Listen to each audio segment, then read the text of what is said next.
We're well and truly in the thick of F1 silly season, so let's take a look at some of the rumours and news about the drivers and teams this summer. All eyes were on Daniel Ricciardo as he made an early and somewhat surprising return to F1 with AlphaTauri on loan from Red Bull a couple of races ago. But as his contract expires at the end of the season, discussions are happening about where he may be for 2024. Daniel has very publicly said that returning to Red Bull alongside Max is his goal, and he seems to have the support of Christian Horner to do so, as long as he performs well at AlphaTauri.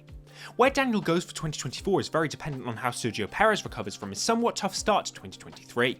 Both Red Bull and Sergio himself have made it clear that he will see out his contract with the team, and Christian Horner has said that the team intend on supporting him through his rough patch. Perez also put in improved performances in Hungary and Belgium, finishing P3 and P2 in the Grand Prix respectively.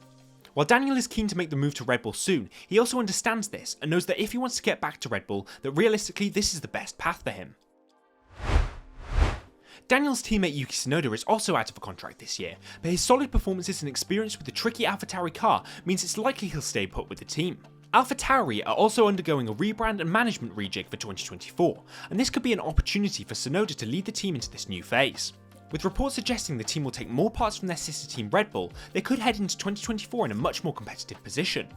This could hold off Yuki's aim of moving up to Red Bull, but with Honda joining forces with the Aston Martin for 2026, there's a chance that the Japanese driver will move to be with them, despite having said it's too far away to think about now.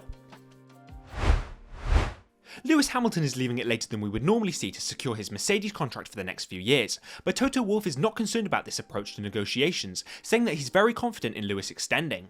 While not confirmed yet, yesterday morning it was reported that Lewis has in fact signed his contract, and this will allegedly be announced before the Dutch Grand Prix at the end of the month. Lewis has said that he feels he has at least another 5 years of racing in him, and despite reportedly being offered a Ferrari seat, we struggle to see Lewis being anywhere but Mercedes.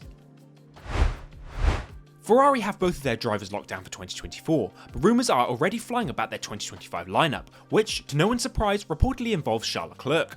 Charles is reported to have agreed to a 2+3 year contract extension, but the team are in a difficult spot at the moment, which no doubt has their drivers questioning their loyalty to the Scuderia.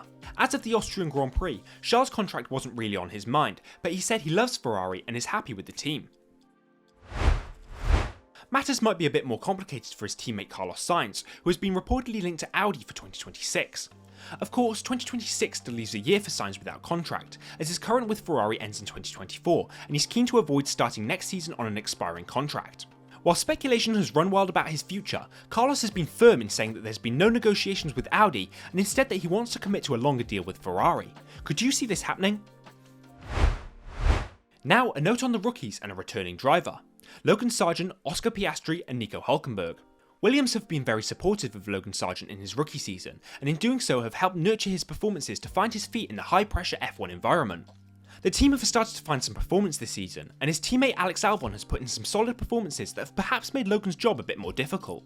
Logan's aim for the rest of the year will be to close this gap to Alex and to find some consistency to score some much sought-after points for the British team. What about Piastri?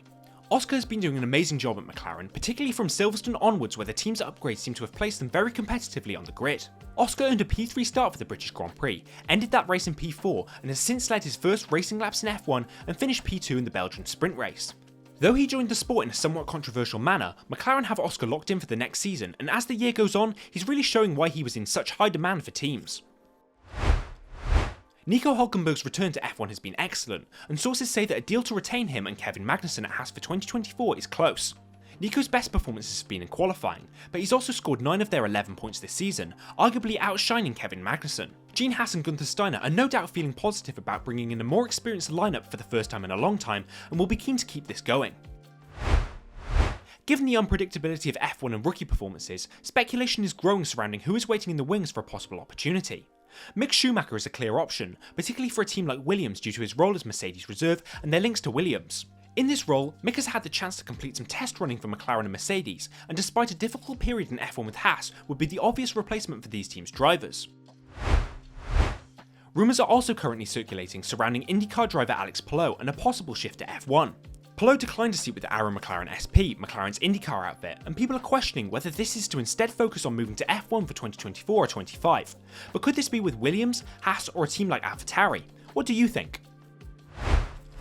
You're all caught up in the F1 silly season rumours and news, and no doubt there'll be more to come as the teams put pen to paper to secure their drivers for next year and beyond. What would your ideal F1 team lineup be for 2024? Let us know in the comments, like this video if you enjoyed it, and for all the latest on silly season and beyond, subscribe to our daily email newsletter, The Debrief, through the link in the description, and of course, subscribe to Apex for the latest in the F1 world.